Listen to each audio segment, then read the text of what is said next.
विषय हिंदी व्याकरण, कक्षा 7, अध्याय 3, उच्चारण एवं वर्तनी। उच्चारण। सर्वप्रथम हम उच्चारण पढ़ेंगे। उच्चारण का अर्थ है बोलना। मुख के द्वारा वर्णों को बोलना उच्चारण कहलाता है। जो वर्णों को हम मुंह से बोलते हैं उसे क्या कहते हैं? उच्चारण। हिंदी भाषा में शुद्ध उच्चारण को विशेष महत्व दिया जाता है। इसी कारण उच्चारण को व्याकरण में स्थान प्राप्त हुआ।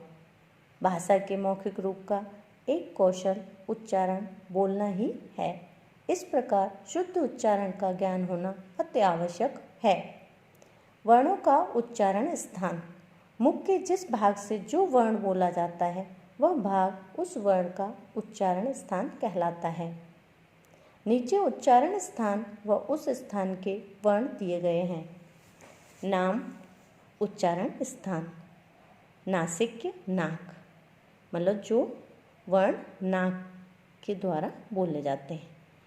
इनमें कौन कौन से वर्ण होते हैं? जैसे छोटी अंग और य और अण और न और म। दंत्य, दांत द्वारा। त वर्ग के जितने भी वर्ण होते हैं वो दांत द्वारा बोले जाते हैं। ल, स और ज ये वर्ण भी दंत्य में आते हैं। फिर आपका मूर्धन्य, कठोर तालु के अगले भाग से। इसमें आपका आ जाएगा ट वर्ग, ड, ढ, र, श। फिर है दंतोष्ट्य, ऊपरी दांत व निचले होंठ से, व और फ। ओष्ठ्य, होठों से, छोटा ऊ और बड़ा ऊ। और प वर्ग, प वर्ग के जितने भी वर्ण होते हैं। फिर है आपका कंठोष्ठ्य, गले से व होंठ से, ओ और ओ दोनों, छोटा ओ और बड़ा ओ।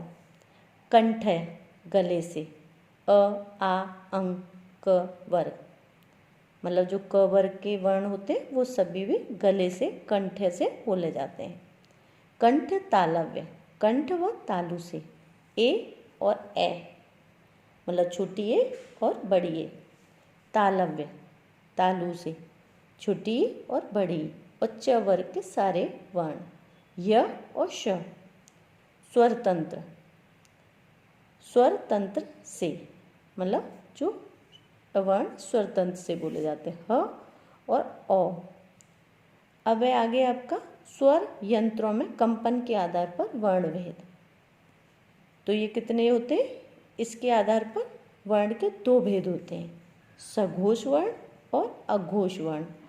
सघोष वर्ण, इन वर्णों के उच्चारण में स्वर यंत्रिका में कंपन होता है, और जो अघोष वर्ण होते हैं उनमें कंपन नहीं होता है। तो हम देखेंगे सघोष वर्ण कौन से और अघोष वर्ण कौन से हैं। अ, आ, ओ, ए, ई, उ, री, ए, ओ, औ। ये 12 तो क्या है? स्वर, जो सघोष में आते हैं। और व्यंजनों में ग, घ, ण, ज, झ, अ, ण, ड, ढ, द, ध, न, ब, भ, म, य, र, ल, व, ह, ड, ढ। ये 22 व्यंजन सघोष वर्ण में ही आते हैं। अब अघोष में क्या आता है? स्वर तो कोई भी नहीं आता है। और व्यंजन कौन कौन से आते हैं? क, ख, च, छ, ट, ठ, त, थ, प, फ, श, श, स। ये अघोष में आते हैं। उच्चारण में लगे बल के आधार पर व्यंजन भेद। उच्चारण के समय लगे बल के आधार पर व्यंजन के दो भेद होते हैं। नंबर 1 अल्प प्राण व्यंजन, नंबर 2 महाप्राण व्यंजन। नंबर 1 अल्प प्राण व्यंजन। इन व्यंजनों के उच्चारण में कम बल लगता है। महाप्राण व्यंजन, इन व्यंजनों के उच्चारण में अधिक बल लगता है। उच्चारण संबंधी अशुद्धियाँ। अब हम समझेंगे जो हम बोलने में अशुद्धियाँ करते उन्हें समझेंगे। भाषा को शुद्ध रूप में लिखने के लिए शुद्ध उच्चारण की आवश्यकता होती है। अगर वर्णों के उच्चारण में ही अशुद्धि होगी तो भाषा तो अशुद्ध होगी ही।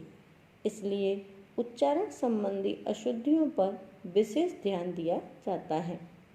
वर्णों के उचित उच्चारण स्थान से न बोले जाने के कारण ये अशुद्धियाँ उत्पन्न होती हैं। क्षेत्रीय प्रभाव तथा व्याकरण की उचित जानकारी न होना भी इसकी उत्पत्ति के कारण हैं।